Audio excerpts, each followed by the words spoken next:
Welcome, everybody, to the Green Team of the Legendarium podcast. We are back with Rob and Hobb, and we're doing the Tawny Man trilogy. With me today, as usual, my cohorts, Kyptan. Heyo. And Sean. Hey. And I am Yettibeats, and we're ready to be depressed. It's been since March or April since we've been on the Hobb train, boys. We're back for more. We're back with Fitz. And yeah, well, I guess I'll say this. 48 hours ago, Kip, you were 20% in this Fool's Errand. And yesterday, I assume you were 25% in. But you finished today. I was like 40% in yesterday. Close. So you somehow marathoned this book practically in a day. And yeah, what were you, or I guess before we get to spoiler-free thoughts, what were your kind of relationship to Fitz in Farseer in that trilogy? Because we never really talked about, we just started with Liveship. So in my original 3, I had a very strong relationship with Fitz. I read those 3 in succession at about a pace that I read the book today and yesterday. Oh, wow. And they broke me on sad stories for a good couple months. Nice. I was like, oh, maybe after this I'll do some rereads of stories how I know how they end, and where I know the characters survive, and where they get their happily ever afters with the people that they love. Wouldn't that be great? I feel like that's a normal positive reaction from Hobb fans who like Farseer. Like, I loved it. It broke me. Yeah. Mr. Depressed Loner Boy is a great main character for some people. Sign me up. Sad boys. That's all I want from fantasy. Just can't get enough. Sean, what did you think of Farseer and Fitz? How, was he your boy? Was he annoying? How was he? Yeah, so, I mean, I'm already on the record for being a big Hobb head. So, obviously, Farseer was something I also enjoyed a lot. Different than live ships in that it's a singular POV and a bit of a different setting, different scope, but it's still Hobb doing what she does best, and that is character relationships. They're just all stemming from Fitz's POV. But big fan of all the characters in that original trilogy. I enjoy following Fitz. I enjoyed following him here as well. So yeah, big Farseer fan.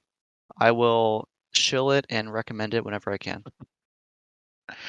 I also really like how the characters have very lopsided mental attributes. For example, a lot of them are extreme idiots in some parts of their lives, and it results in tragedy. Yeah. That is actually a good point. But they're like idiots in a natural way, though. It's like, it's not. Yeah. It's not like a horror movie idiots where it's like, what are you walking through that door for? Why are you making that romantic decision? It's like that is a natural thing for a young boy to do who has faced trauma. That's a natural thing for Fitz to do. It describes every decision he ever makes. Yeah, I think Fitz is an idiot in like most ways, while characters like Burrick and the Fool can be dumb in like a singular way that is their downfall. But Fitz is just like, yeah, whatever he tries to do, he usually struggles. But that was part of the fun. I think so, but I think it turns a lot of people off from Hobb, or definitely has. Like literally the exact thing you guys said we like about it. Fitz's idiocy really rubs people the wrong way. Oh my god, he's such an idiot. True. Yeah, so, well, real quickly, I think we both enjoyed Liveship more than Farseer? Probably accurate. Yeah, I'll say that. Right. I don't feel the need to pick a favorite there, but I would say it's probably true. I definitely feel the need. I will Liveship. Come on.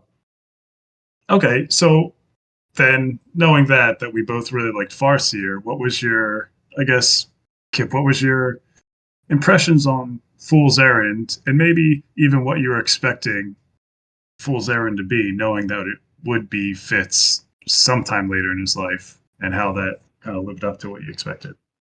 I heard Fool's Errand, and I knew that Fitz was there, and so I was like, "Ooh, is this going to be a studio gay romance?"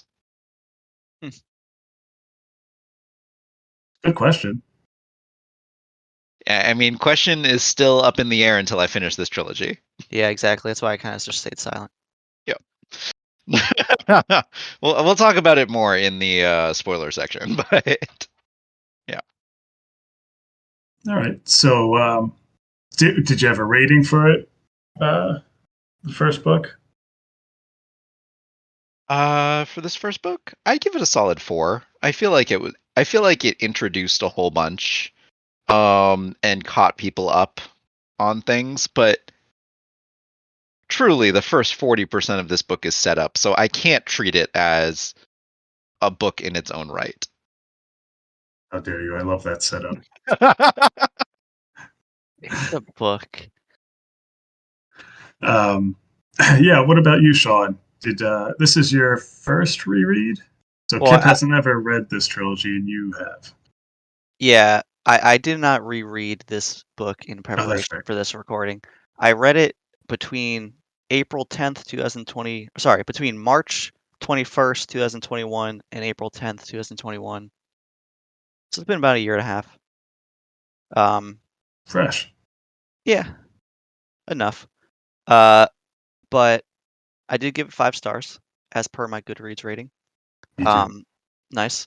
And I think I'll stand by that because since I read Fool's Errand and Tawny Man as a whole, I often said that Fool's Errand is in contention for my favorite Hobb book. Oh wow. Oh, Yeah, yeah. I Oh, I probably still stand by that. I can wow. go up to a 4.5. Yeah, okay, that's good. Like it's definitely top 3, probably top, or yeah, definitely top 3. Huh. Even, but yeah, it could be number 1. It's hard to decide, but so I really like Fool's Errand. I do. Hmm. Yeah. I'm kind of thrown by that. It's up there for me too, but for some reason I thought another book in this trilogy would be your favorite. But Hmm. yeah, I was. It'll probably be mine. Yeah. Well, I think a lot of people, like you said, do. Well, they really love it. The beginning is. I mean, we'll talk about it, but there is a noticeable just kind of stagnation for the first portion of this book. But for me, I loved it. I gave it 5 stars. I I don't not to go into spoilers, but I really could have spent double the amount of time we did in the first section, and we spent a lot of time in that first section. Just I think It that could have was been kind its of own book.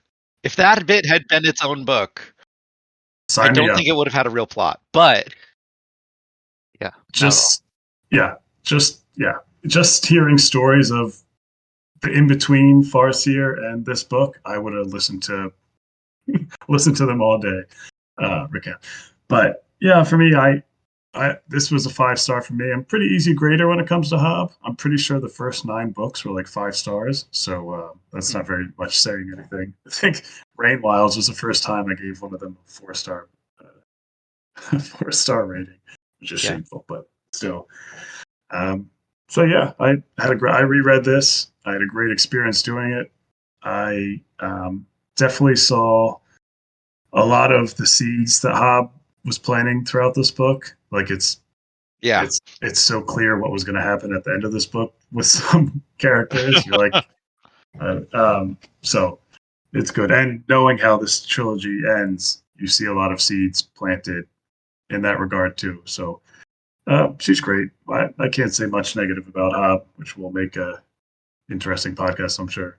But all right, should we get into the spoiler zone? Spoiler zone. sure. Well, I wrote up this nifty little recap. Recap. I'll try. I'll try to blaze through it. All right. Fool's Errand. We return to the world of Fitz 20 years after the events of Farseer. Fitz is living the cabin life with a visibly old Night Eyes, an adopted son, Mishap. Well, Hap, but his full name is Mishap, which is hilarious. And his biannual booty call, Starling. Fitz is then visited by his past, first in Shade, and then, gloriously, in The Fool. Both try to persuade him to return to Buck. Eventually, Fitz returns on a plea from Ketchikan to find her son and his dutiful. He's gone missing, and Fitz's skill is the only way to find him. Fitz bids adieu to Hap and leaves with Night Eyes the Fool and huntswoman Laurel on an adventure filled with no sadness or complexity at all. He turns out the piebalds, witted folk, have duped Dutiful into following them for a seemingly righteous cause. Except the hunting cat he's bonded to actually has a dead woman inside the cat, ready to pounce into the prince's body. Fitz does some torture, bonds with his Verity-made son, loses his best friend, but at the end of the day, he saves Dutiful, decides to return to Buck as Skillmaster, and is definitely not at all traumatically punished. So, I think for, like, when you're, like Sean was saying, he hasn't read the book in, over a year. I think it's okay because the plot's pretty straightforward. I mean, we catch up with Fitz at the cabin for 40%. He's lured back into his old setting, and then he goes on an adventure to save Dutiful. Yeah, I think that's the most basic plot structure of any Hobb book so far. Yeah. Right. Like, a lot of my notes are like, they just follow the one main storyline. And I mentioned multiple times throughout my note taking as I read it that the plot structure was straightforward, but I think it was effective. I feel like a bunch of people could pick up this book as their first Farseer book and be happier than if they picked up Assassin's Apprentice. Probably. Yeah. Yeah, it's just so much easier to be thrown into that. I mean, whereas Assassin's Apprentice, you're thrown into like the mind of a boy who doesn't know what's going on, which means the reader doesn't know what's going on. Even if you don't know the characters in this book, you can tell Shade and the Fool is someone special to Fitz who is from his past, and they kind of catch you up on that stuff anyway. So let's start with the beginning. Let's start with where we find Fitz. He's living a solitary life at this cabin or cottage, just chilling with his dog, Wolf. And he has a son now, and he's just kind of doing a bunch of nothing. What did you guys think? Start with Kip. What did you think of that being, I don't know, 20% of the book? 15% of the yeah. Well, we've got 15 years of Fitz to catch up on. Mm-hmm. And that's a lot of backstory and like lifestyle changes to get explained to us through. I do like when the Fool comes in and like you start getting this nighttime story session thing going on. That's a lot of fun. But at the start, you just get like, oh, this is his cabin, and he's let himself go a bit, and apparently has some inks going as a side project. Everyone needs a hobby. Yep. Ink, chickens, neighbors. This is what Fitz about nowadays. Is ink like a big commodity back then? It makes it seem like it was very expensive. It was very rare. Yeah. Okay. Oh, because the Fool was so impressed. He's like, you got all these colors. You make a good blue. Yep. Just like having an ink that wouldn't immediately destroy the paper it was on, or papyrus or parchment or whatever, was a big deal. Right. Especially if it would last a few years. And Sean, did you enjoy that catch up? I mean, I'm kind of with Kip, where I could have listened to Fitz talk about his journey with Night Eyes all over Bingtown and wherever the heck all day. But did you ever get restless during that period, or are you more than happy to kind of just sit with it? I did not get restless. I thought it was pretty comfy to kind of sit down with Fitz and get filled in. Just get his mindset as it's developed over the last 15 years. There were a couple kind of like smart inclusions by Hobb too that kind of made it entertaining. Like when the Fool is talking to Fitz about his time in Bingtown. Um, And the journey back. Yeah, and then in Liveship we get them doubting the existence of the dragons being awakened in the Six Duchies, and then you hear from the Fall that, or Fitz then doubts that the rumors of the dragons hatching in the south. So I thought that was a fun little tidbit. Even though the Fool is the one telling him. Yeah, right. Right. He's like, no, I doubt it. Now you're joking. You're joking with me.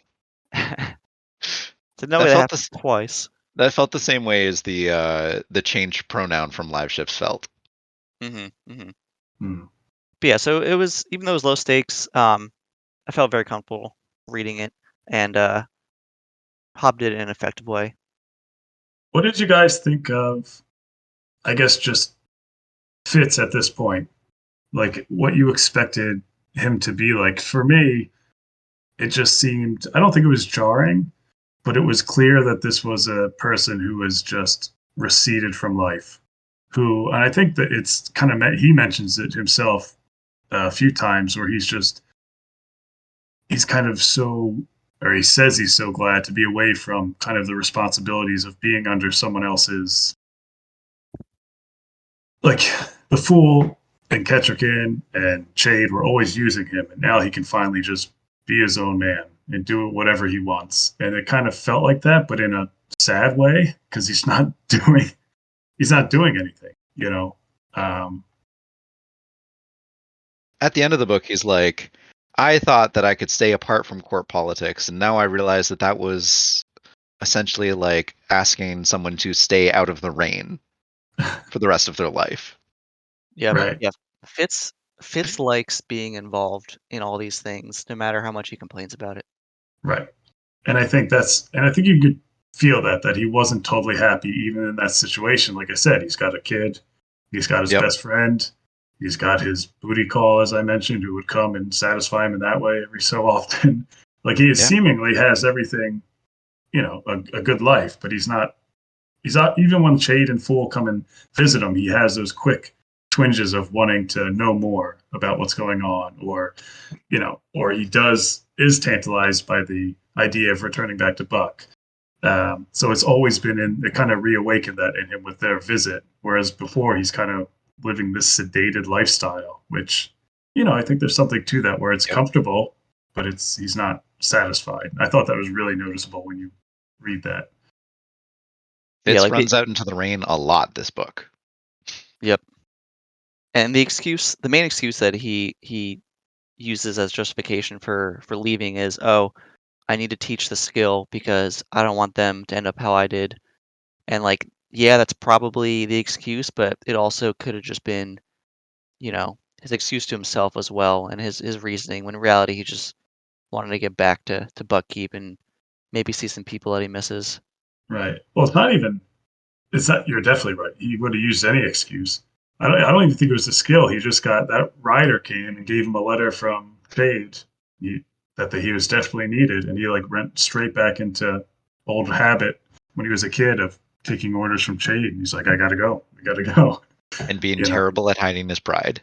Oh yeah. Terrible at that. And I really like the line where Chade first visits and they're sitting down, and I think Chade is really hurt by the kind of essentially Fitz saying he doesn't really love Chade or something like that. And Chade is doesn't trust him. Well, that's it. He said, you're still a child. You're still so untrustworthy, and it's like, of course he is. He hasn't, throughout, not that I'm a wise old man, but if you went from however old he was at the end of Farseer to just going on adventures by yourself with your wolf with no responsibility for 20 years, you're not going to grow as a person. You didn't try, you're not going to create those bonds where you would trust anyone except your wolf. He doesn't trust Starling. She's just obviously there for physical reasons and maybe emotional reasons. And Hap is, he's doing his best as a father, but he doesn't know. I think he even sees he's stunting Hap's growth, where he's kind of hiding him out there. He's worried he's not going to be able to function in the real world. So, Yep, definitely is afraid of that. And Haps is a retirement policy, so that's got to succeed. but that's why I think there's just so much in that first cabin area that you could read into. That's why I couldn't get enough of it, just because you weren't always told exactly what happened to Fitz those last X amount of years, but you could see what didn't happen and how it was affected him as the person he is today, kind of. Yeah, there's a lot of subtext. Right. A lot of subtext that you can pick up on a mild level, or if you're really in tune with Hobb, you can pick up on an advanced level. That's why I think it's satisfying to read, even though not a whole lot's happening. Right. Yeah, literally. Yeah, I mean, it's just walking around, getting visitors, getting accused by neighbors of stealing pigs or something, or chickens or something. So yeah, I also I kind of like that part too, because it shows the scene where Night Eyes chokes on a fish or a fish bone. Yeah. And it shows how fragile Fitz is, how he just goes he saves his life, but then becomes like incredibly protective of not wanting anything to happen to Night Eyes. And Night Eyes is like, listen, I think it's setting the stone of him trying to over and over tell Fitz, like, I'm old. You're going to have to prepare yourself for this. But I like that. That was like the first kind of clues where it's like, okay, we know where this is going. I maybe thought it would have happened in the third book or something, but No, you see, Fitz did something drastic with his magic, and it didn't go horribly. So that's first book material. It's setting you up to think, oh, Fitz can do more things with his magic, and maybe it won't all go horribly. And that's what I felt like this book was setting up for me. Took long enough. It's funny you bring up his magic, Kip. What did you think? So we learned that Fitz. You guys are kind of similar sometimes, right? No. I made that mistake in my head earlier today. It's hilarious. Wow. You guys all think so well of me. But so he's dulling his magic, his skill, with some sort of elf bark. Is that what it's called? That's elf bark. I thought that was interesting that, again, he's, having that magic is a type of responsibility, and he's essentially putting it off and making sure it's not a part of his life. Yep. Which I thought was telling and interesting. He's trying to kill it. Fitz in that cabin is slowly committing suicide and slowly like planning more suicide steps. We see him, he's like, oh, I wish I could give more of my life to Night Eyes because he'd use it more valuably. And that's not a healthy thought. Yeah. It's not a healthy thought to will away your life to someone else because you think you're not worth anything. It's a lot of self-hatred. I mean, the amount of self-hatred Fitz has could fill a building. It's so sad. But he actually has the magical ability, which might make it a feasible thing for him to do. Right. And he came very close to doing it in that chapter. And in chapter 7, or just killing himself flat out, right? Just yeah, no benefit, just killing himself. That's the kind of magic I expect Fitz to do. But he wouldn't do that while maybe not. I was gonna say he wouldn't do that while Night Eyes is around. I feel like that's intentionally. Intentionally. Yeah. Be more of a self-destructive thing. Yeah. Innate to him. He's like, oh, I think I can do this. And then poof, no more Fitz. But the Fool wouldn't let that happen, which this conversation got me thinking. In chapter 7, the Fool mentions how he needs to keep Fitz alive. He's his catalyst, and that kind of shades the relationship a certain way, in my opinion. And that does kind of mirror Fitz saving Night Eyes, because he's relying upon him for reasons as well. And Night Eyes' reaction to that would maybe give an idea of how Fitz should react to the Fool telling him that, but he's still kind of conflicted on that fact. But there's an interesting parallel there. Yep. Yeah. Good. Night Eyes is like canonically the one person who can reach Fitz when he's feeling suicidal, Mhm. and it comes up multiple times in this book. So we'll see who plays that role now. I hope it's the Fool, but Well, yeah, it comes up in the best chapter, I think, when Fitz is about to torture that archer. Yep. But the big difference again is like you said, Sean, the Fool is using Fitz.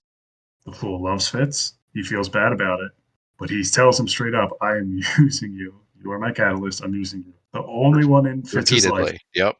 the only one in Fitz's life who hasn't used him is Night Eyes. Yeah. You know, that's the only one who, and so I think, like Kip said, losing him is, it's funny. Is Not Hap to jump. using him? For shelter and food and guidance. Do children use their parents for shelter and food? It's a whole other topic, but maybe. I Maybe. think a little bit, yeah. Because if you think about when he's talking about getting an apprentice, he doesn't straight out ask him to get the more expensive apprentice, but he does. I feel like he does, maybe unconsciously or not, kind of Fitz into getting him that one. We're saying that this is really the one he wants, but I understand you. I don't want to put you out of. I don't know. Maybe Yeah. it's more dependent on Fitz than using him, but and there's still plenty of books left anyway. Just say that. I was upset that Fitz didn't ask the Fool for Hap's like apprenticeship payment when the Fool was there. Mhm. Oh, really? Yeah. That like Fitz didn't even bring it up. That's very emotional. The first time he's seen him in so long, and Yep. And he saw how wealthy and rich the Fool was, and like how ridiculous amount of coins the Fool had access to, Bingtown's been nice to him, baby. and piracy. I assume. Well deserved though. Well deserved. Yeah. Sure. Went through a lot. I wasn't expecting that loot to come back so soon in the series. I'll Mhm. say that. He was wearing the Amber's earrings, riding up on a horse named Malta. That was a nice touch too. Got the crown from Paragon. Showing And then that we saw off. the treasure shore. I love that. Real quick, if before we want to move on to this section, I did want to bring up. I liked when Fitz was describing what he did over the years, that he did say he went back to Rolf and the other Old Blood characters. One, Yeah. because it literally explains what the end of the book, what happens at the end of the book with the hunting cat and the woman inside it. But I thought that was really interesting. Him learning more about the wit, him essentially being judged for the way he was witted, with Rolf saying that you should not have witted Night Eyes. Like there's an imbalance there. Night Eyes was way younger than you. Yep. It's almost kind of predatory in their eyes, which I thought was kind of enlightening, and just kind of learning, and him still feeling like an outsider, even with people that he, have shares that same witted magic with, which would show itself again with the Bibles, where he definitely feels not like one of them. But I thought that was really vital to learn about that stuff, and that whole like kind of clique and group over there. Yeah, Hobb definitely shows early on that the wit's gonna be a big part of the book. Well, especially, I guess we should mention Dutiful Yep. has the wit and the skill. Mm-hmm. Yeah, that's got to be a special combo, and we'll see if it's beneficial or detrimental. I Well, think one of Fitz the things. Sorry, one of the things that I know people adjust to Farseer in weird ways and find it difficult to adjust to. One of the things that was weird for me is just having Fitz be so, I guess, just bad at the skill and the wit, or at least the utilization of it. So And bad. yeah, he just stumbles through both, and that's kind of weird because you're used to like the prodigy magic user as your main character, and Fitz just both magics are dulled, and he has no real tutor for either. He makes so many mistakes with both. It's rough. It's really rough. I feel like most other protagonists would have read those skill scrolls and it would have been like, oh, I need to maintain my sense of self when I'm using the magic or else I'll get hurt. Yeah. And he's just like, oh, this is too hard to understand. It Dive makes into no the sense river. to me. And I love how he gets blinding headaches from every use of magic as a result. Hmm. Was that a point in Farseer that he would get bed headaches? Yeah, I mean, he drank the elf bark in Farseer to soothe Right. the headaches, I believe. Yep, he got seizures in Farseer as well. Oh, right. Oh, that's right. And Verity would have pains, but Verity seemed to be better at it, but still not great. It feels like his pains were so much worse in this book because he would spend so long away from it or dulling it. He was just kind of throwing himself in there, just kind of like, magic, happen now, please. Yep. You're all right. Like in other books of that magic style, there's like stepping stones of the character learning, where Fitz was just continuously fumbling. Yeah. Which is probably more realistic if there was a magic system. He got more successes in this book than I think he had in the previous series combined, so. It was satisfying, I think. I did like in like the very first before we move on from the cottage, like the very first chapter, he like has a quote about when he was 20, he thought being like in your 30s was like decrepit, and I was like, Yeah. I've never agreed with something more. And Hap is like 15, is like, you're an old man. So do we know what age Fitz is? I think it's kind of like a vague thing. Like even when I went on the subreddit, I don't know. It's like 31. So you're saying young 30s, not mid 30s? I mean, it's definitely 15 years after Assassin's Quest, and I think mid 30s. maybe I wouldn't peg him as 20 at the end of Assassin's Quest. I really wouldn't. Like I would say oldest 17, but I think 15, 16 is more accurate. Okay. That's just me though. So he was 15 or 16? Because I was thinking Early that, and I was 30s then. like, Yeah. he did make a baby with Ketrigan at the end of that. So I'm like a 16-year. I mean, Yeah, but age of physical maturity for that is like way too young. Yeah. Yeah. So yeah, I guess young 30s. He sounds like he's like upper 40s. His knees are creaking, and well, so are mine. So actually, never mind. All right. Anything else you wanted to hit before he heads off on his journey back to Buckkeep? No, we've been skating around, moving away from the cottage, so let's just go for it. I loved it so much. All right. So he goes back to Buck, and he's essentially, well, first of all, his name is Tom Badgerlock, which is a ridiculous name, but I feel like we should say that. That's his pseudonym he's been using all these years. And he's essentially playing the servant to the Fool's Lord Golden, because the Fool's now nice and tan, all that time on the ship, I assume. And yeah, he kind of goes undercover. He has his own little spy headquarters with Shade, this little meeting room where he fumbles around in the dark. And essentially, this period is short-lived in Buck, where he's kind of just getting used to everything, seeing Ketrigan. I thought that was kind of emotional, seeing Ketrigan for the first time in forever. Getting Hap situated a little bit, but for the most part, I think it was a transitionary period until he goes on his quest. But what did you like about that section of the book, being back in Buck and everything? What about you, Kip? Another area that needed 15 years of development. We got an expansion of the city borders. We got an increase in trade and prosperity for the city, which it frankly needed, because last we saw it, it was almost destroyed.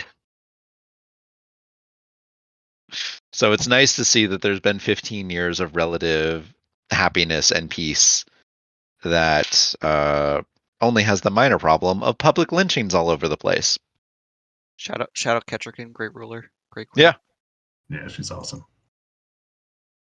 Was that surprising to you that it seemed like hatred for the Witted kind of skyrocketed in the last 15 years? No, it was never super low. So, and the conflict between Regal and Fitz really amplified it, I think. Yep. 'Cause it brought it into the public eye.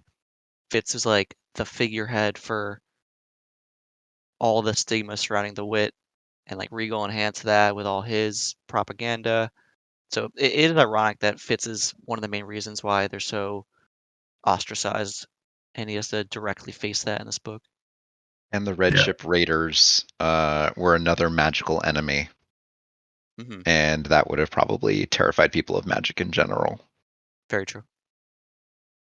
That's a good point. I didn't even think about that with the Red Ship Raiders. But with like Regal, that's a good point too, because I think the Piebalds even say it to Fitz, or the main one, the guy who rides Wooded to that horse, where he's like, Regal did some Yep. bad stuff, and that's why we literally hate the Farseers. And Fitz is like, Yeah. just another way Regal screwed, Yeah.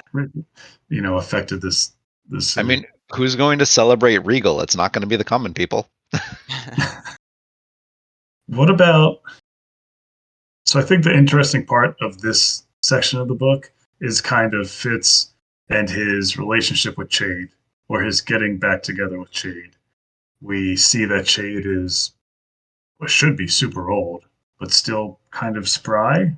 He's clearly on some sort of good medicine, but there are instances where his mind fails him a little bit, which gives Fitz pause. Where he's I want to talk about that for 1 second. yeah, Because the idea of Fitz thinking in his head after a minute of conversation with someone that, oh, I'm mentally superior to this person and cannot trust what they say is so Fitz. It was a leap.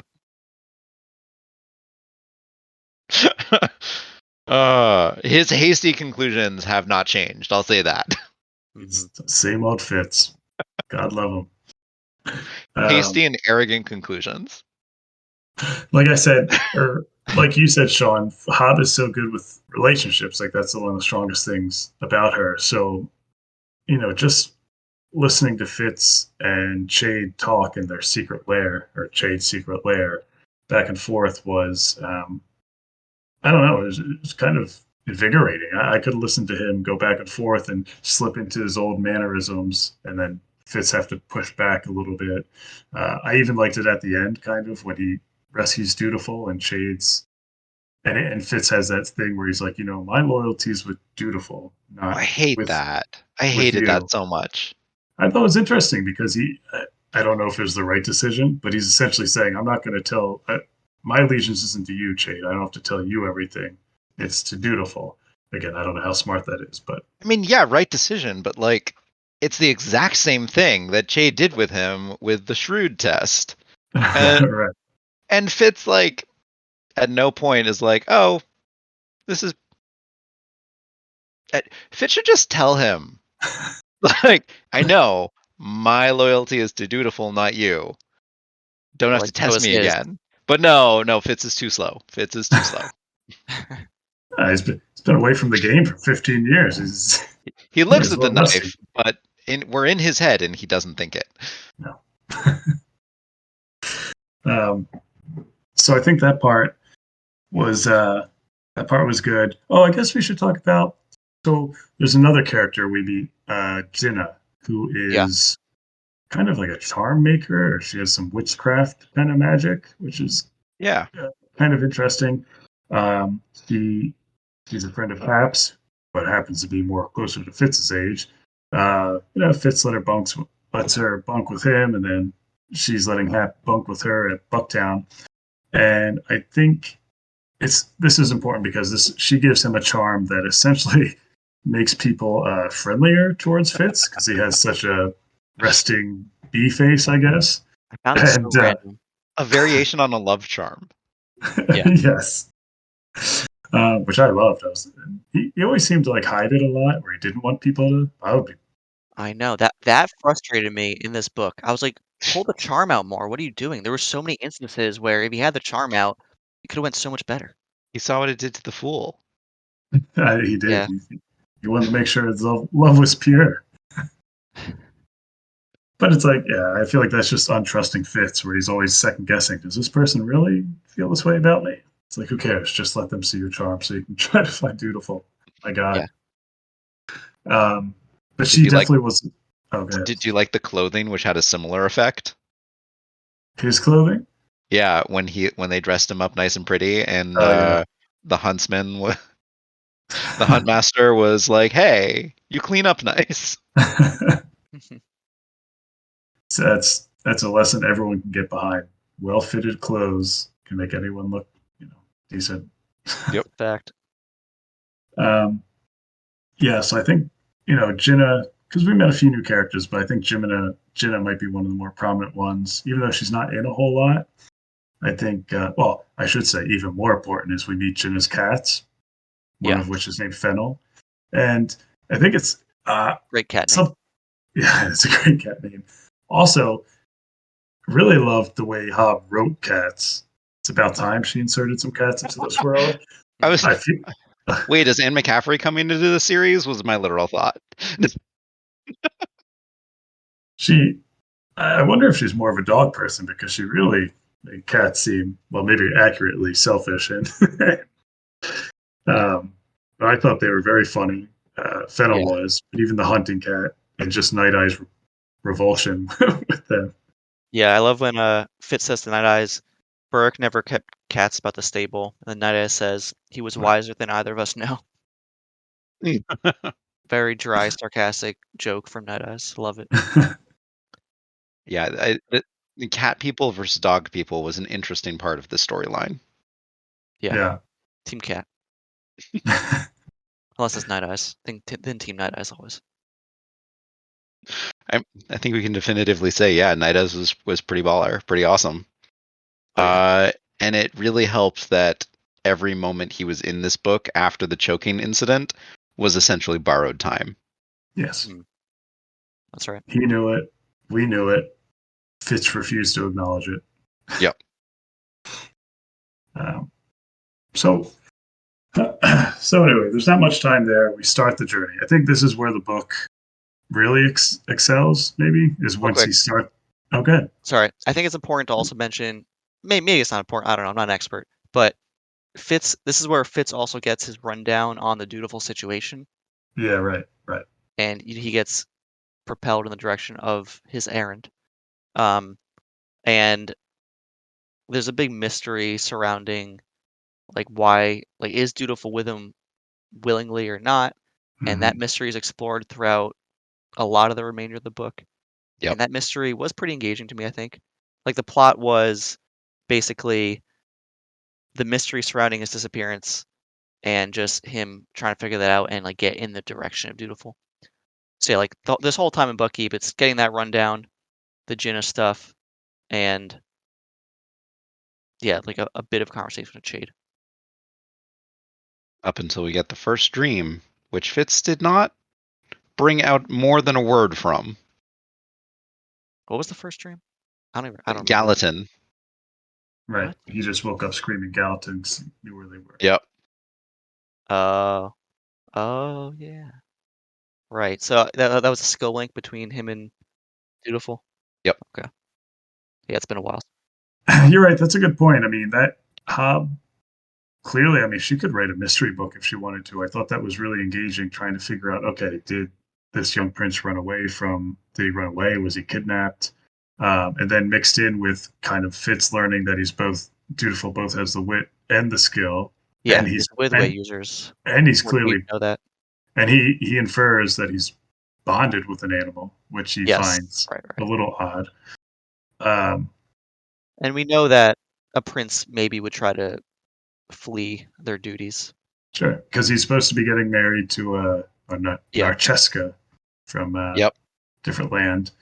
So she kind of sets a stone where it's like, oh, he's just running away because he doesn't want to get married. And in the dreams, he's talking to this woman. Like Fitz can hear him talking to this woman who says he loves her.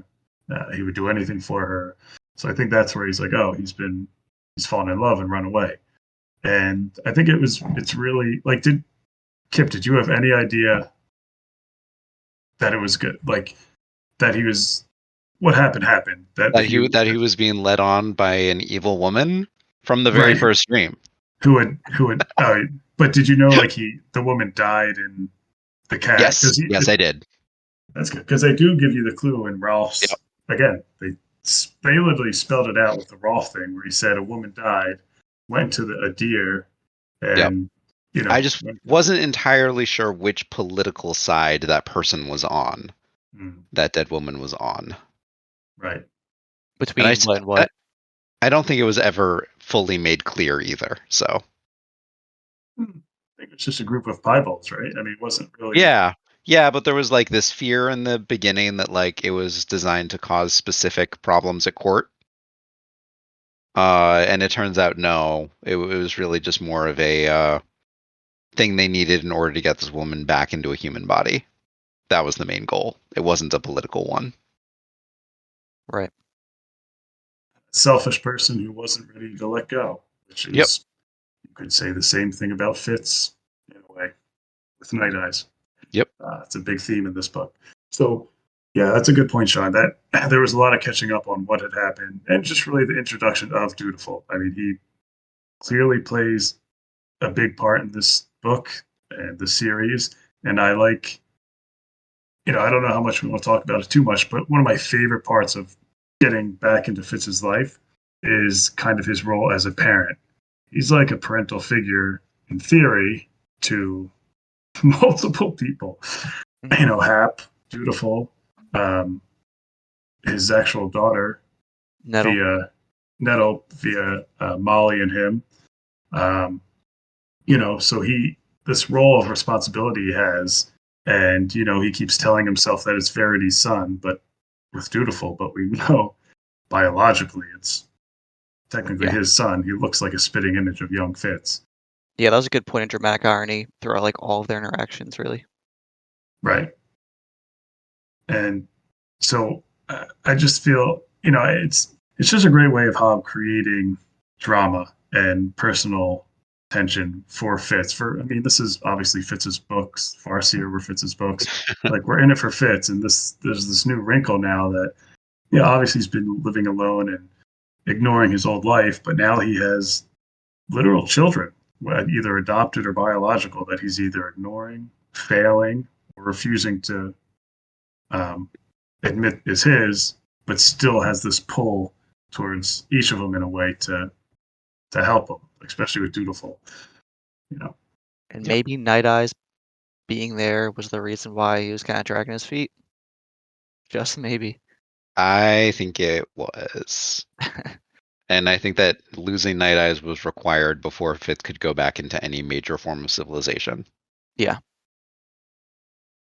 Did we want to jump right into this Night Eyes stuff, or did you want to talk about anything before then? Or get back to it. There is a scene I do want to. I want to talk about the anti-prophet. Oh yes. So the old rival. Yeah. Yeah. How's this for fool backstory? Like, there's the White Prophet and the false White Prophet. Yep. Mm-hmm. And what kind of resources does the false White Prophet have behind them in their changing of the world? And how have they convinced people that what they're doing is for the better? Mm-hmm. Like, what's going on there? There's more books in this universe, I know that, but so I'm assuming some of this is going to get answered eventually. But it makes the Fool a significantly more sympathetic character to know that like they're not acknowledged because there's this imposter out there who's doing evil. Right. I think if, like you said, it fleshes the Fool out much more. I wouldn't even say. I feel like it leaves you as the reader even questioning if this is an imposter. I feel like the Fool is I feel like he's convincing himself that he's the real White Prophet, but in the back of his head, he has the sliver of worry that maybe him and Fitz aren't the actual catalyst. Oh, I think the Fool worries about that all the time, and I think that's part of why the Fool went down to Bingtown. Yes. Yes. I think that's the main wrinkle that adds there, in that being having the Fool doubting himself or doubting their self, because at least when I was reading it, I was like, okay, they brought the dragons back in 2 different areas now. The Fool's having success here. I don't doubt them being the White Prophet, or at least a White Prophet. I granted that this false White Prophet could maybe be a second White Prophet, or did it mention that there can only be one? That sounds familiar. There can only be one. Yeah. Okay. So then Which is that would not be why true. I'm wondering if there's like a black prophet. Uh-huh. But yeah, so I really never bought into the Fool not being the true White Prophet. I think the significance there was more so for the Fool's mental state and just having that doubt and watching that develop on the page, which I think was a good addition to the book. But yeah. I think it humanizes them. I mean, up until then, well, not up until then, he's still humanized in other ways, but in the bigger picture, where this person is seemingly ageless, where it's like, I'm choosing this path, but I'm not totally confident this is the right one, and you might. And we should say the only thing we know of the Fool's goal as the prophet in this story is that he wants the Farseer line to continue. Mhm. That's all we know in this. He's like, you need to survive, Fitz, or Dutiful needs to survive. Right. Yep. So yeah, but that was what is the other prophet's catalyst name? Red. Oh, I don't know. Red Hook or something like that. Cable Rob Red? Yeah, Cable Rob Red or something like that. Something like that. I'm telling you, some of these names, she's that's the catalyst. Yes, that's her other one's catalyst. Yep. So I do want to talk about a certain chapter and a certain scene. So they go on this journey, and they eventually get ambushed by this archer, and Fitz takes him down, easy peasy, no big deal. But essentially, they go into this cave, and Fitz tries to get information out of him, and almost literally has like a violent mental break in torturing this person. It scares Laurel. Obviously, it scares the Fool because he can't stop him. And it's only by miraculous Night Eye's appearance out of the rain to calm him down and get him out of essentially probably killing this boy to get information where Dutiful is. And I thought that was really powerful, especially just Night Eye's kind of talking him down in that situation. Yeah. Because like I said, Fitz was in his head, and you hear him about to beat this kid in his inner monologue. He's like, Chade used me, Ketrigan used me. I'm only here because they keep using me. The Fool's using me. He lists these people, and then it's when Night Eyes kind of gets in his head and says, I'm coming, that he kind of stops. So I thought that was really powerful. It's one of the best scenes in the book, in my opinion. Yeah, that's in the same like sequence where he says his inner assassin is telling him to kill everyone. Right. It was like I was trying not to be like, wow, this is badass during this part because it's supposed to be scary and traumatizing. But then he drops a line like, this was a young man who had killed, but never before been in imminent danger of being killed. I felt oddly qualified to introduce him to that sensation. And I'm like, all right, Fitz, do your thing. But yeah, Night Eyes had a lot of great lines in talking him down, though. Like, I was like, fantastic wolf, amazing wolf. Yep. Night Eyes the therapist was very strong in this book. Yeah. He even said, he had a good line, man. I thought I wrote it down, but he's like, remember what you take from him if you do this, the feeling of, the act of being alive, just kind of the stakes of what you do to kill someone. And that like gave Fitz pause. Yeah, I mean, Night Eyes was his conscience. He said, I thought we weren't going to kill for anything other than meat anymore, all these things. And I don't know if you guys picked up on this, but him doing this it's clearly a direct kind of correlation to him being tortured as a kid by Regal and his cronies. I mean, to me, it seems like he was becoming exactly what the people who did this to him were, much like a certain character in Liveship did something horrible that was done to him. I feel like, I feel like Hobb goes through this motion over and over again of these damaged characters who are repeating or seem to repeat what happened to them. Yeah, that's a good point. And Chade told him, do what you think is best. Right. That was his like final and overriding order for everything. Do what you think is best. Which is vague and not helpful and clearly not a good Good advice to tell someone, especially just- Fitz. I imagine him saying that and just like leaning back, putting his feet up on like a small table, just like, yeah, I'm helping. That's exactly what I needed to say. Well, he probably does. He loves Fitz. He loves Fitz. This But is he his def- graduation test.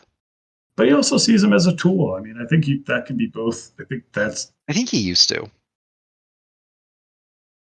he Yeah. still does. I think Chade's like Fitz said at the end of this book. I think Chade's biggest loyalty is to the crown. He wants Dutiful back. Fitz is the best way to get that back. He loves Fitz, and he wants him to be happy. But more importantly, he wants Dutiful back because he's the crown. And I think Fitz knows that deep down. It's traumatic for him. I think he hopes that Fitz will respond to his manipulations, which are not really hidden manipulations. They're about as open as you can be from one spy master to his protege. Right. Like, it's all out there in the open. And he Yeah. hopes that Fitz will respond favorably to it. But he puts like not 100% certainty in the idea that Fitz will be the one to carry on after him. You're right. He's hopeful, and it is interesting to note that Chade admits he does have another protege who we do not know who it is. Yep. And Oh yeah. but he's definitely still yearning for Fitz to take over that mantle. For Skillmaster, at least, yeah. Yeah, I would say both, but yeah, definitely And like overarching mentor, sure. Yeah. King's man, as they call it. Yeah, I think Chade is fairly transparent with a lot of his doings, more than Fitz should expect. That's why I don't berate Chade too much for a lot of what he does. And Fitz still doesn't get it. Yeah. Definitely not. Which is why I laughed so hard when Fitz is like, "Oh, I'm smarter than Chade." It's like, oh, Fitz. It's like he's letting you think that. It's putting you in a position where you're able to think that. But if he wanted to, he can make you not think that. Yeah. Right. And I did feel that. I was always thinking whenever they were talking, I'm like, is Chade one-upping Fitz, or is he? Even with memory lapses, he can do it. Yeah. Well, that's what I mean. Is he? Because we're in Fitz's head. I was like, is it really a memory lapse, or is he just doing that to seem, I don't know, to put Fitz off guard or feel like he has the upper hand? I feel like I was always on edge. I felt like the memory lapses were real. Me too. But even still, it's like, Even still, you mentioned before, Kip, like Fitz is coming to a conclusion there just on a couple brain farts that are natural at an old age. But like, no, I don't remember who gave him the cat because I didn't know anything about the wit. Yeah. All right. So we meet the piebalds with Dutiful. I'll give you guys a choice. Or I'll give you the choice. All right. Do you want to talk about the group of the piebalds first and kind of dive into them? Or should we talk about Fitz and Dutiful using the stone to go to the beach from Liveship? We absolutely need to talk about the stone and the beach. Good answer. Yep. I'm glad you gave me that choice. I was going to take that choice anyway. So to escape from the piebalds, they find a what is it called? A skilling stone? Travel stone. Travel stone. And the only way out is to touch. They touch it, Dutiful and Fitz, and they travel to the beach, leaving behind Night Eyes and the Fool, which is very powerful. Fitz did not want to do that. That was a really big moment for him. I felt. Yeah, I think that's important to say. I think that was it was a very tense and big decision there, separating themselves from the rest. So to be fair, Fitz thought he could immediately go right back because he is an optimistic man. It's the only reason he's like, I'll be right back. Yes. So they go and they end up in this ocean, in the water, and they're kind of floundering around, and they wash up on this beach. And lo and behold, I think we all pretty much picked on it pretty quickly. I loved when Fitz says there's this disgusting smell in the air. Yeah. It's like his wolf senses pick up. I'm like, oh my God, these disgusting creatures again. How many times do I have to see them? What do we know? They waddle back and the cursed shore. So I think there's a few. I thought that was Far Island, right? Maybe actually. I don't know. Yeah. I remember reading as Cursed Shore, but I feel like there's multiple names for it. Well, I guess the I- Cursed Shore is part of the mainland where nothing lives. and specifically, you can find items there that are like relevant to your life. But don't they do that there? On the Treasure Shore, which is on Far Island, which is where the like outsiders live or whatever. It might not be Far Island, it might be Outside Island or something. But that's where the Treasure Shore is, and that's where you find items that are relevant to your fortune. Didn't they do that though? Yeah, that's right. Yeah. But Okay, that's yeah. like All right. that's way out in the archipelago. Okay. That's the Cursed Shore is specifically part of the mainland. Yeah. Mhm. Okay. Right. Gotcha. Anyway, so they're at the island with treasures because they even pick something up, and the monsters tell them to leave it there. It's like you can't take anything off this beach, just like the ones Kenneth had. Yep. In the beginning of Ship of Magic. Anyway, so they meet those creatures. I think a lot of interesting things happen. Obviously, these creatures, seeing them again, and I thought it was interesting how kind of Fitz described them. I meant to go back and look, but I'm almost positive it's different than the way Kenneth describes them or Wintrow described them because there's different. They have different upbringings. Like Fitz kind of described them more animal-like, and really compared it to something he might have seen in Buck. Where I feel like Fitz also was able to raise the skill wall, which prevented their glamour from affecting him. Yes, Mhm. got dutiful, but yeah, that was good. He quickly put it up. Yep. Which is really interesting. Dutiful loses himself in the skill, which is very important, and Fitz has to go get him. Yep. And then Fitz loses himself, and he's put together. Very interesting, put together by something super powerful. It's like a. I wonder what. I think can all The take others.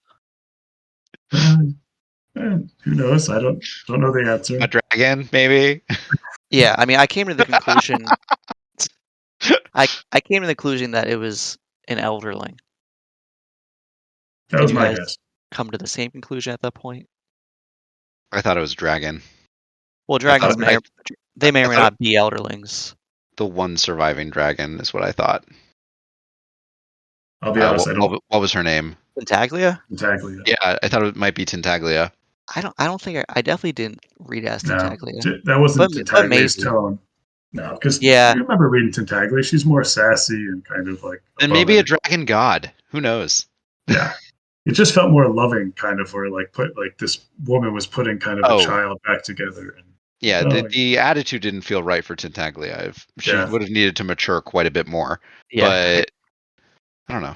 And maybe there are dragons that live in the skill after they die. That's essentially what I thought. Like there's so they mention attracting others. And yeah, so it seems like there's some sort of group or a society or consciousness that disappeared into the skill. Yep. That's definitely an interesting thing to theorize on based on the scene. In a place where you can only reach after you've severed your connection to your body. Or at least the Fitz could only reach. I'm curious if this is what they were reaching into when they were bringing the stone dragons back to life. I wonder. I think the other thing I liked out of this is the placement of the skilling stones. So when they transported there, they had to wait till low tide essentially to get back. Yep. And what was interesting, he touched the wrong part of the skilling stone, so it took them somewhere completely different part of the world. Yep. And I liked Fitz's comment where it was kind of horrifying. You think like, oh, they can just go wherever, but what if he transported to somewhere that was buried under rock or was facing against? It would have been, I guess, physics-wise, just squished. Absolutely. He's got a destiny. Right. Yeah. Obviously, destiny lets him end up okay. And we know the world has vastly changed since these stones were in place. Oh yeah. Yeah, the cataclysm or whatever it's called, but the same reason why the serpents couldn't migrate back. So yeah, they got lucky. Right. Yeah. So I thought that was all kind of interesting. Everything there. And Dutiful was a burden the whole time, by the way. I remember just laughing and being so annoyed. Yeah, he's essentially just dragging him around. And, like a limp body. I mean, he was a burden the whole time. every time he was bonding with, Yep. or Fitz was trying to bond with him, you just reach out for his freaking cat the whole time. Like, oh my god, you idiot! Stop. And Fitz is constantly like, "Is this what I was like? Is this what I was like?" Well, in a way, I mean, I liked learning about the wit that essentially Fitz has been. When they went to Ralph, he learned to kind of target his conversations with Night Eyes instead of their conversations just being this whole, you know. Not super great though. Or In yelling. keeping with Fitz. No. Yeah, no. But Dutiful's doing the same thing. He's pretty much projecting his whining out to everyone. And his skilling. And his skilling too, yes. All right, so we're an hour in, and I think we should get to the big kahuna of this story.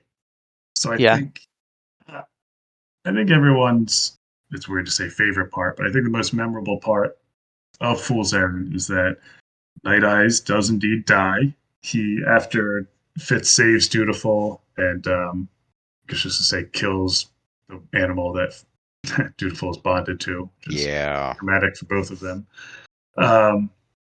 You know, they go back and rest and sleep, I think in a cave of some sort. And essentially, Night Eyes passes. Just he doesn't heroically die saving him. He does, there's no sacrifice. Night Eye just, you think it's a dream, or Fitz does. And I think the way that was written was like one of the most beautiful things I've ever read. Where it's just, I don't know. And then Fitz wakes to essentially cuddling Night Eyes in the rain as he gives his last breath. And it was just an old friend passing away. And I thought that was like Sean, when you say this is one of your favorite books, I was shocked at first, but I'm like, yeah. I mean, this scene is probably one of the all-time scenes in the series so far for me. What'd you guys think? I describe it the same way, as probably the most beautiful scene I've read ever. So yeah, like I don't need to say much more than that. Kip, you're obviously expecting it. Were you expecting it in that manner? Did you think I was not. I was expecting it to be significantly more violent, and this came as a after all of the violent scenes that Night Eyes survived in this book, this seemed like a really peaceful and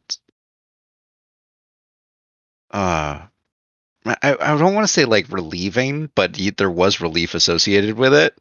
Yeah. A really tranquil death. Mm-hmm. Yeah. I liked in the dream, and I got misty-eyed when Night Eye said, or Fitz says, "Hey, wait for me. I'll go. We'll go hunting together." Night Eye says, "Wait for you? Not likely. I've always had to run ahead of you and show you the way." It's like, oh boy, Tom's trying to get me going right now. But yeah. I thought it, like you said, I feel like everyone was expecting like a violent death or a sacrificial death. And the way it was presented in this way was just even more powerful. Because when the chapter's being written, it's not even, I can't stress enough, it just seems like they're having a dream together.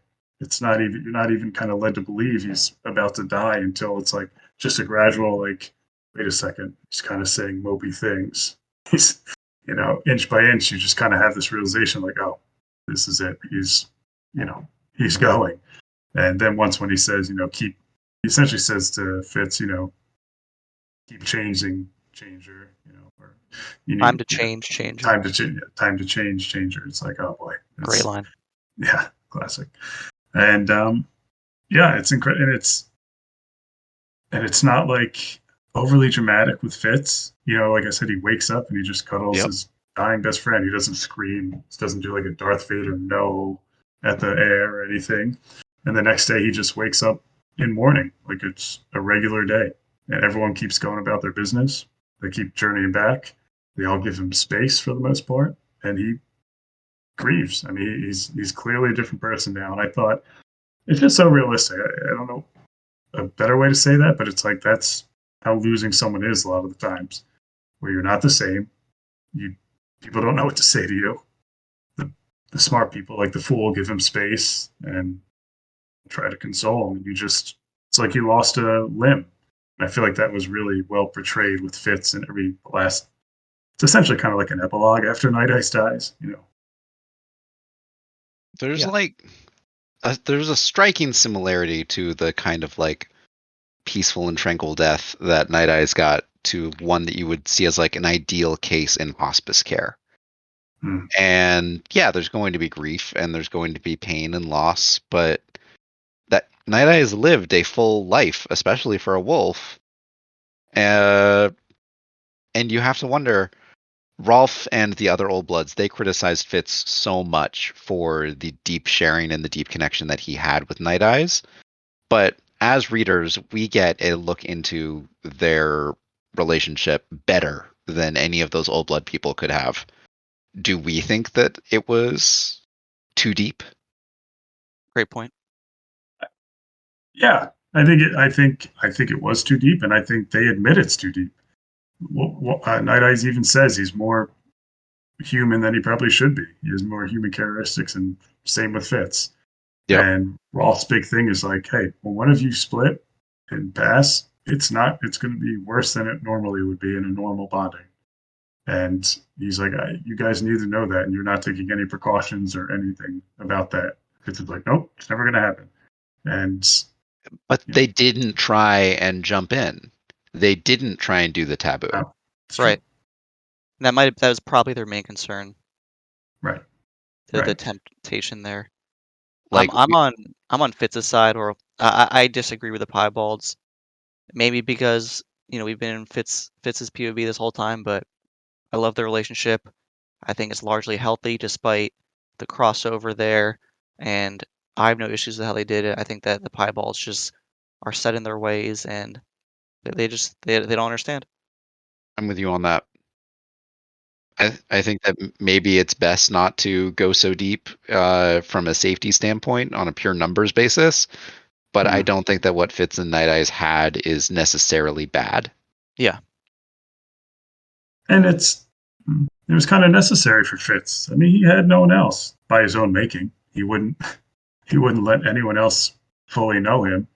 So this is all he had no other choice if he wanted to survive than to depend on Night Eyes and fully, commit to this wolf. And it's like you said, he lived a full life, and I'm just glad. I think the biggest thing for me is I'm glad he didn't have like some sort of sacrificial death. Um, this was like a perfect way to go out that I would never expect. Wouldn't have expected it in a million years, and would have. It's like she gave us something we wanted but didn't know we wanted. hmm And I did Yep. think it was going to be more of a book 3 or 2 thing within this I, trilogy. I did too in the first read, and then this read, I'm like, how did I not see it? It's Yeah.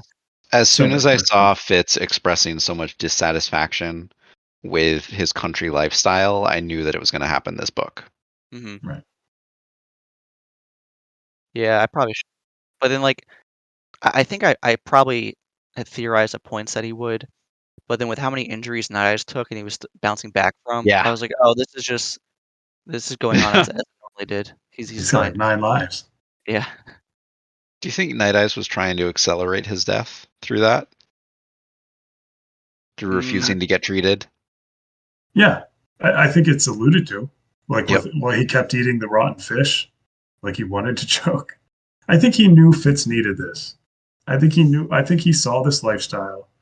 And I think he just knew Fitz wasn't living a healthy lifestyle. And I think Yep. every time he said like, Fitz would be like, after this, we'll do whatever you want. And Night Eyes is just like, I want to go back to our cabin and relax and stuff. I think he said that, but I think he knew that wasn't going to happen. I think he knew he was at the end of his days. And he was just, I don't know. He wanted Fitz to move on, and I think he was worried about. I think the best way he knew how to do it was for him to not be around anymore. and he knew he was on borrowed time. I mean, Fitz does successfully give him some of his life force here, or lifespan. When? I have the note for chapter 20, or maybe he just offered. I'm not He sure. offered. Okay.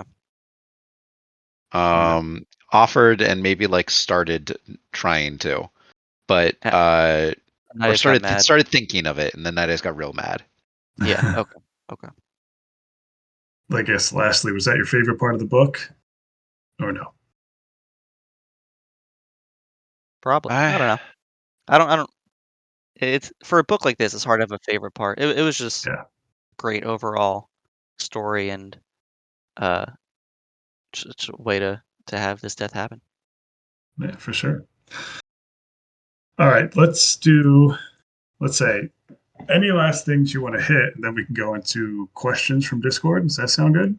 Sounds Yes, good. but I thought we weren't gonna do them because it's been so long. I was gonna say at the end that we just did no Discord questions. I I meant to. Well, I figured we could do them at the end. That way, we could hit anything we didn't get to and stuff like that. But Yeah, I forgot up to like 2 minutes ago. I went to go look at them. I was like, we didn't really cover some of these. no, that's But good questions. My favorite part of the book was Fitz and the Fool and their storytelling sections early on in the cottage. That's great. nice. When Fitz said he went to Big Town, I was like, yes, that's Yeah. Big Tell And Town. the me more. Fool absolutely marking their territory by carving every inch of that cottage. Mhm. That's right. As far as lingering thoughts, um, I think the Piebalds were a fine antagonistic group. I just think that they went about influenced Dutiful terribly wrong. They could have like opened up his eyes to the beauty of the wit and made him have a healthy relationship, and then he could have been their champion. But instead, they try to manipulate him and just kind of control him, and that was their downfall. He's a Like dirty Farseer. He doesn't deserve better. they try to take over his body essentially. Yep. That's not. He was so available for molding. Right. He's so impressionable.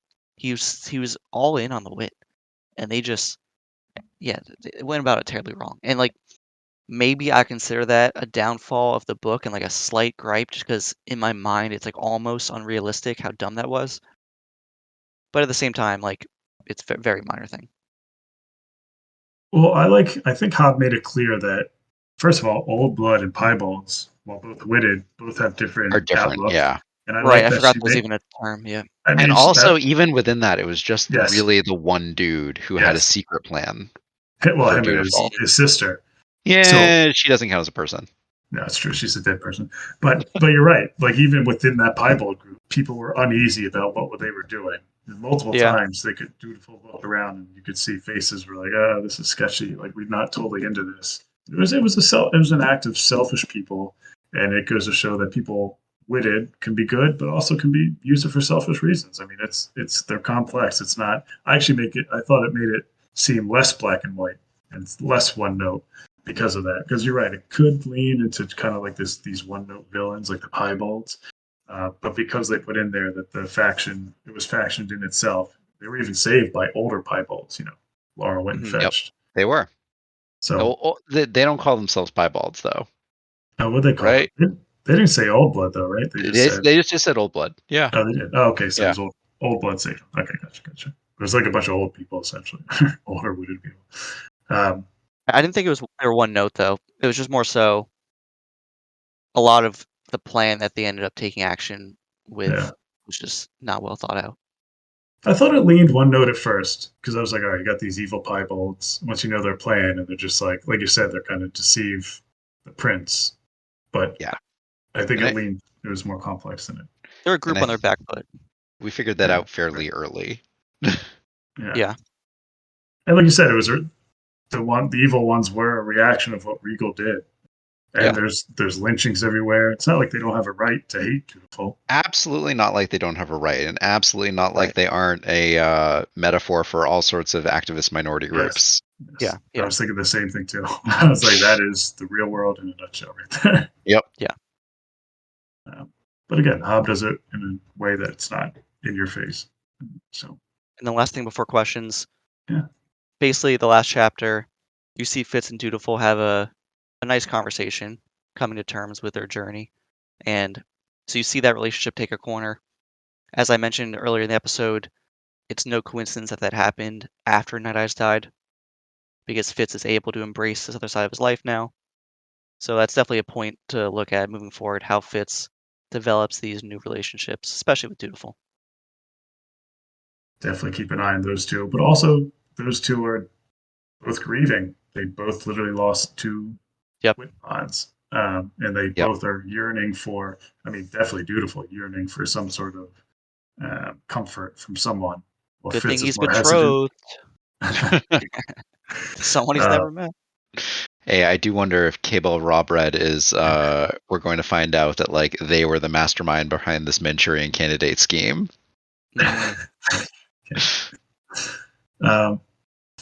Kip, any characters, any plot devices, any just discussion you wanted to hit real quick before we get to questions?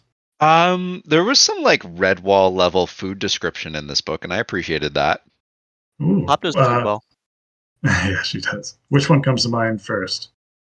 The brandy. Yeah. But then also the feast that was set out at the first noble estate that they visited. I remember some stew. Am I wrong? There was some stew. There was also some burned stew that they had to just take the top off of for their bowls, leave the scorched bottom. Mm-hmm.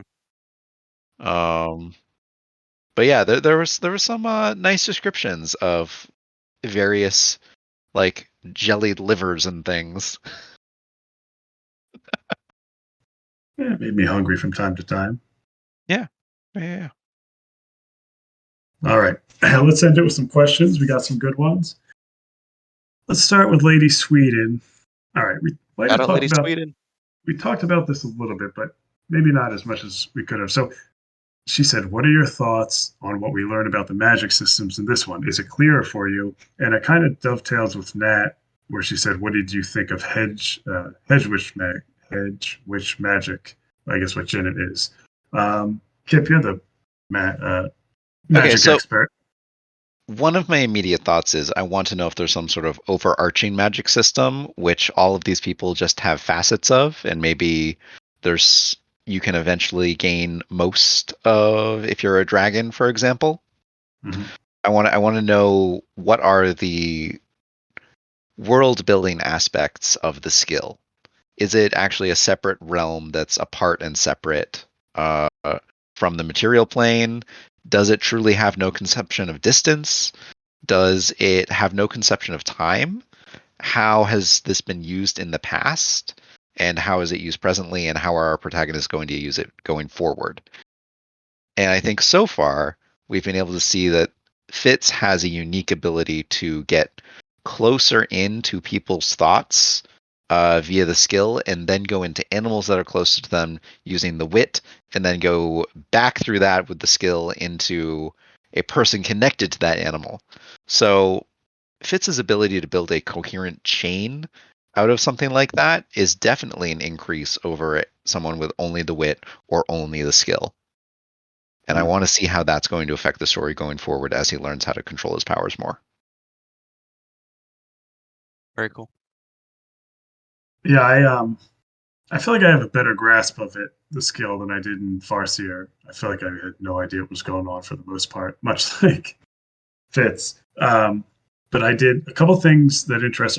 I definitely gravitate, at least interest-wise, to the skill reading about it, because there's just so much we do not know, and Fitz now is the foremost person in the skill, apparently, which is scary.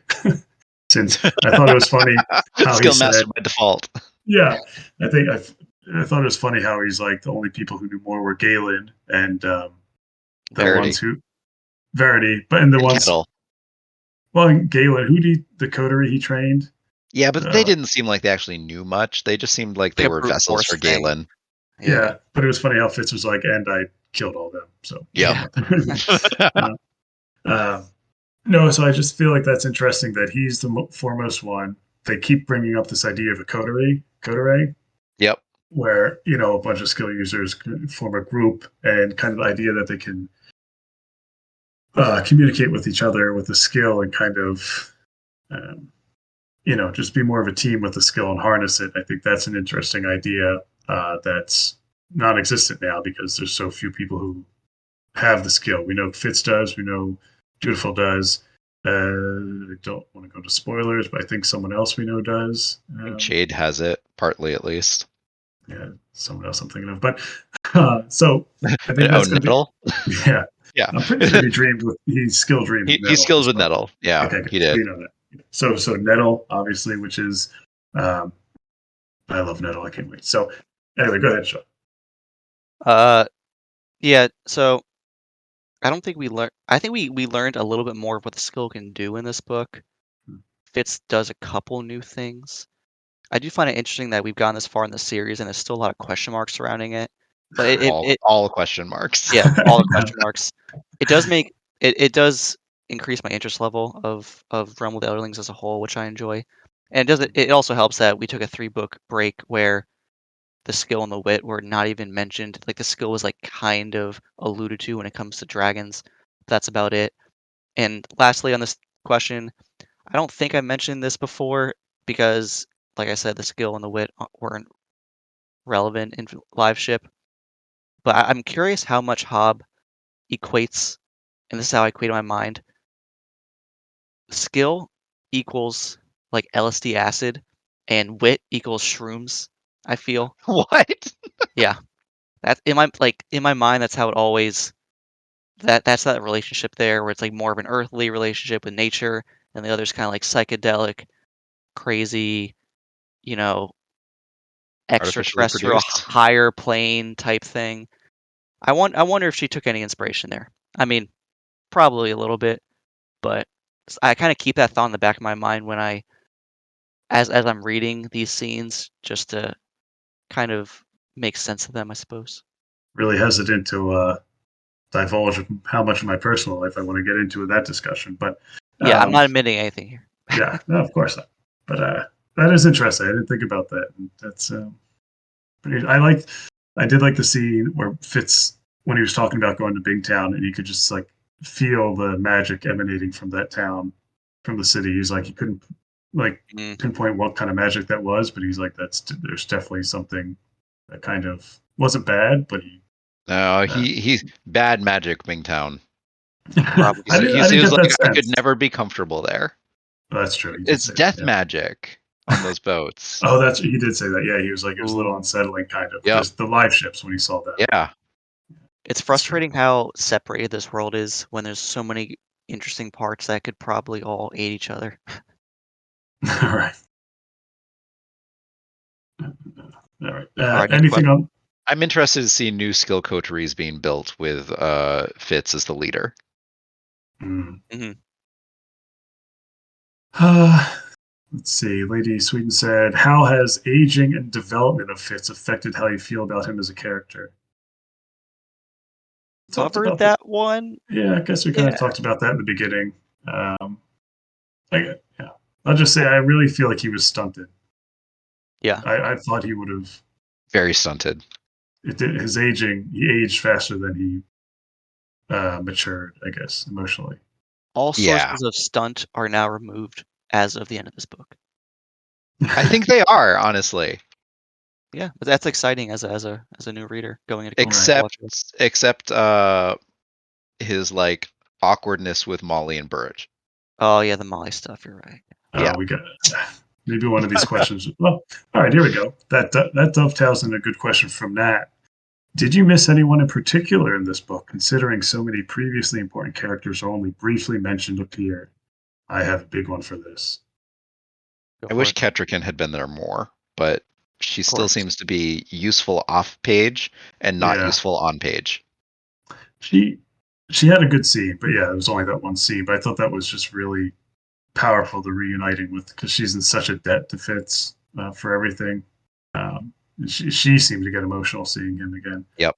But for this answer, I mean, come on, it's got to be Burridge, right? I mean, we don't. That's, I guess you could say in Molly too, but that's the lingering. No, you can't. That's like, no, you really don't. That's Still like the too big afraid. missing. I feel like that's the big missing part of Farseer from this book is Burridge. You kind of get a little bit of a view into him with Fitz's skill dreaming. He sees him a little bit with his children. He's got like 8 children or something now. He's been busy, but 4. I have this Yeah. crazy fear that he's going to have to try and kill Fitz. Oh God. I think there's going into Tawny Man. I think the Burge and Fitz relationship is something I most was excited to revisit because it was clearly left unsettled. Fitz did not tell Burge and Molly he was alive. He almost did. He went close enough to kind of spy on them and decided that it would ruin both of their lives. And another responsibility that he kind of shirked and he decided it was better left that they do not know that he was alive. And Yep. maybe that'll stay this way this whole trilogy, maybe not. But I think if you're asking me a character, I don't see how it can stay a secret with Nettle requiring skill tutorship. Yeah. Because they're going to connect more, you would think. Either he neglects his child again, or he comes clean about being alive. Mm-hmm. Or he tries to maintain a charade and then it fails eventually and they find out he's alive. Mm-hmm. did he stay Tom Badgerlock throughout the 3 books? What a name. I still can't believe that. This name. At one point in Assassin's Apprentice, he goes by Tom too, or like Tommy. Oh, Tom. does he? Oh. Yeah. It's been a while. Yeah, it's like I think it's like one of his names before he's like officially declared as like a bastard to the Farseer family. It's my favorite part about Hobb books. You have names like Burrich, Verity, Regal, and then Kyle. Yeah. Tom. It's like they actually switched to these like names that kid from 1998 was being named. Yeah, so anyone for you? I mean, Burrich for me was like far and away is like the missing piece. Kind of felt like when you watched, I guess spoilers for The Force Awakens, but most of that movie doesn't have a very big character in it until the end. I kind of felt that way with Burrich. Terrible comp. Probably terrible. All I right. don't really have a good answer for this one though. Like, for one, it's hard to remove It had the myself from the fool. trilogy That's as who a I whole. wanted. Yeah. Yeah. I mean, like I said, it's my favorite Hobb books. I didn't miss a whole lot going on here. So, Sean, do you have the questions up? Yeah. Nat's last question. Should we rather talk about this at a different point in these books? Because I'm not totally sure that I want to talk about that. I don't know. Maybe. Sorry, gauge your eyes. I don't even know what they're referring to exactly. Right. I don't think so. I'll ask this, Kip. What happened at the end of Assassin's Quest? Yeah, that's the part I'm not sure what they're referring to. I know what happens only because I'll just say, going into it, do you remember what happens at the end of Assassin's I don't know what happens at the end of Assassin's Quest. Right. We're going to hold that. Sorry, all those books blend together. Yep. No, it's fine. That's an important question, but I think we should hold it till later in the series. I'm going to make yes, because it is a good question, and it's like a really good question. This is a good one. So, Huron, what was your reaction on returning to single perspective after reading Liveship?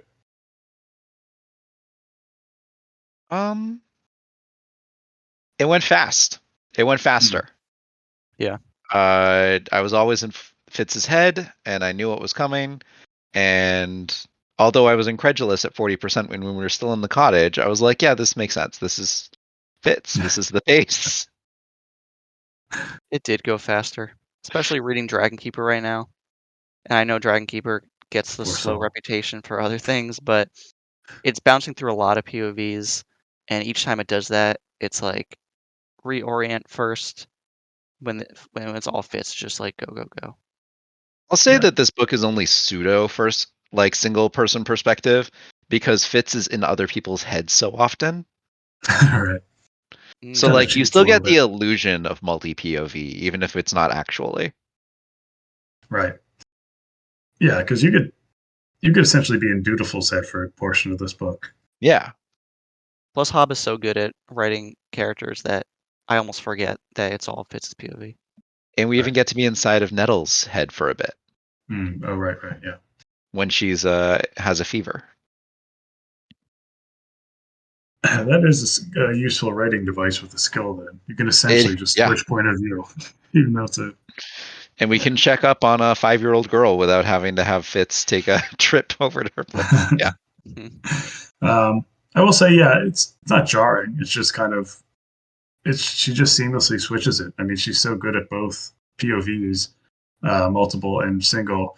But I will say, kind of to Sean's point, that I feel like Liveship was so special with that, the multiple point of views, and how every one was so interesting, where that's honestly not the case in Rain Even the Wilds, serpents?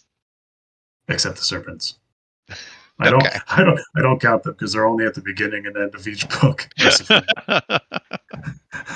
Definitely not the serpents. But everyone else, you know, I thought it was like kind of the perfect construction of the third person point of view in that trilogy. Whereas Rain Wilds, it's a little clunkier, in it, even though they're shorter books. But yeah, it was good. I mean, it was just good to be in Fitz's head again, and I don't know, I kind of seem like, I think it's interesting when you go read these books. Like, I can't imagine reading Farseer and then a month later reading Tawny Man. I loved having this gap of a year or however long because it actually felt like I hadn't been with Fitz in a while. Yep, I did the same thing. And I feel like you lose that with reading it back to back or close to it, where it's like, Yeah. you know, I was just saw him as a kid. All right, let's see what else we got here. What is you? What's Fitz? Let's see, we'll talk about Night Ace Death. We already did. All right, we can double down these. What did you think of Hap? What do you think his purpose was, and was Starling different from what you expected? Not too like with Starling. We met. She was in Farseer, right? She was traveling with him. Yeah. Yeah. I don't think she's vastly different from how her character is established in Farseer. I think. Yep. I think that's a more interesting question for a different book. But I think that her sexual nature is pretty on point for how she's established in Farseer. She's a minstrel. She's a minstrel. Yeah, I don't think it's about her sexual nature that like really changes in this book because that's always been pretty obvious. But I think the difference was how she was willing to hurt Fitz and insult him and his life in order to get what she wanted. That was the like reveal in this book. Absolutely. That was the big scene of hers. Is when she kind of puts down Hap and Night Eyes. Yep. Yeah, I forgot. Sorry. Yeah. And she and it kind of awoke Fitz to solidified him of saying like, I'm accessing him from her life. The fool told me. She doesn't love me. Right. Listen, the fool has been on that since day one. He's like, nah, this ain't good for you, Fitz. Yeah. Trust me. But yeah, I thought that was actually one of my favorite scenes. Is just that how much that hurt Fitz and kind of woke him up to his stupor with Starling and Hap. Hap is you don't get too much of him. I think he's interesting in the sense that he's also a bastard, or is alluded to be a Red Raider bastard. And I think Fitz sees a lot of sympathizes with that, and it's kind of one of the reasons he took him in. It's definitely alluded to at the end that he might be having an adjustment period in Bucktown, that maybe his apprenticeship is going to be a little harder, and Fitz is going to have to be a more present parent in his life, which is, we'll see how Fitz does with that. At the end of the book, he says he's just going to let him make mistakes. Jim is like, do you think that's a good idea? And he's like, nope. I'm going to let a kid be a kid. I think that Fitz was trying to force Hap into his normal, everyday, middle of nowhere life. Yes. And like try and do the things with him that he wish people had done with himself as a child, and just let him be ordinary.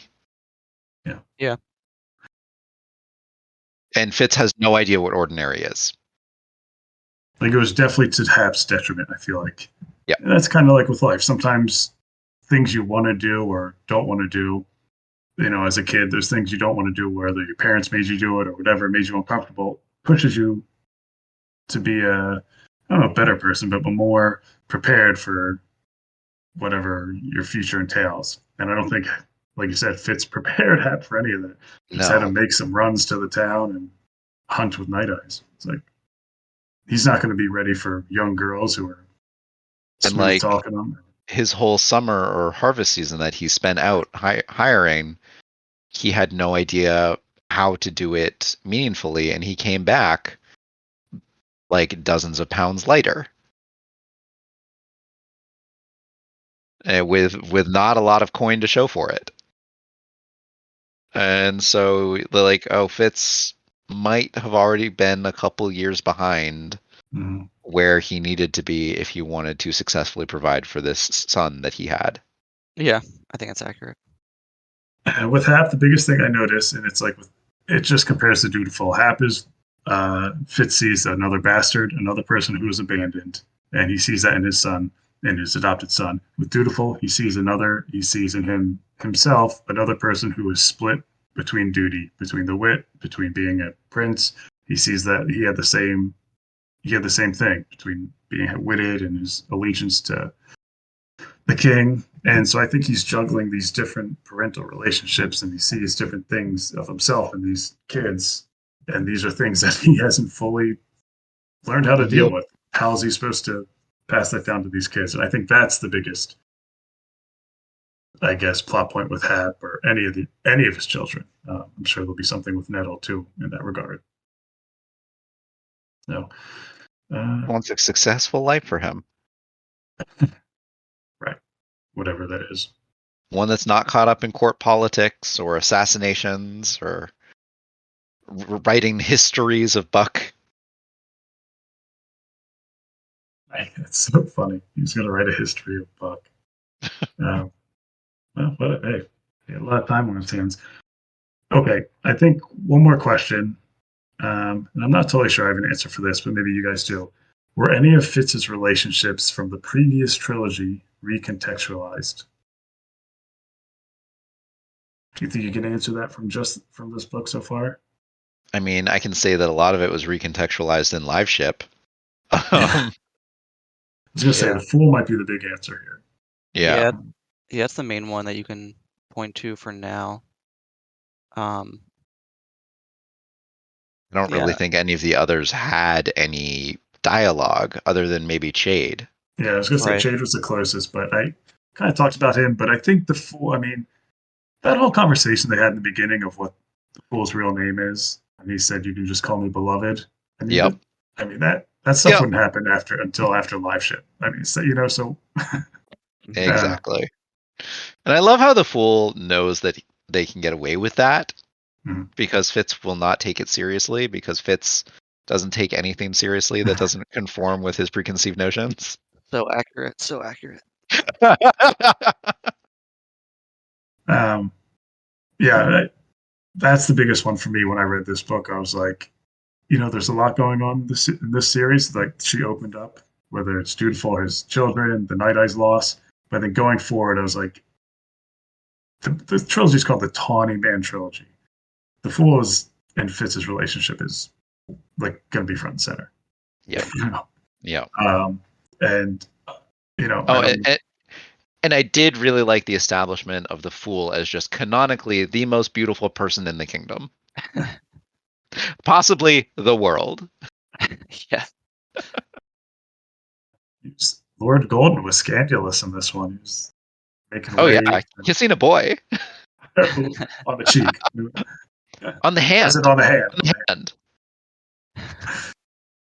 Oh my god. So yeah. And Fitz is like, yeah, that's what Fitz was like. He's like, oh my god. It's like, go ahead. No. Yeah, something to keep an eye on. All right. I think we did it. I think we did it. Man, that's almost 2 hours on Fool's Errand. It's good to be back. I mean, no less. Hobb deserves no less. Let's let Kip make a prediction or two and then get out of here. Oh yeah, a couple people asked for predictions. So I'm going to say that the Fool kisses a boy again. Oh, okay. Possibly Fitz. Who knows? Maybe. I was going to ask if he would. That might be a book 3 thing, but I can predict far in advance. It's fine. Book 2, I'm going to say, is about the political factions that were involved in the witted versus non-witted people in this land. Okay. I'm going to say that there's a play for the throne again, and I'm going to say that we meet more of the queen-to-be, which I'm very excited to do because it would be nice to have another competent person in the room sometimes. So they say she's supposed to be 11. Is that what they said? Yeah, 11. And That's she's what going to put all of these old men to shame. Kip, you're always good with predictions. We all know that. I won't comment on any of them, but yeah. All right. So that's it. That's Fool's Errand, book 1 of Tawny Man. I want to thank Craig for letting us do this, Horizon Brave for starting it. And I always forget to say this at the top, but I hope people go and join the Legendarium's Discord. That's where we're all chatting about these books, giving updates. You can ask questions, interact with us. And it's just a really fun community that I met these two awesome guys and fellow Hobb lovers. So come hang out with us, and we'll see you next time when we do the entirety of whatever the second book in the Golden Tawny Man Fool. Golden Fool, Golden Fool, which is it's awesome. I can't wait. So thank you for Sean and Kyptan. I'm Yettibeats, and we'll see you next time. Till next time. One more prediction. Fitz bonds something that flies.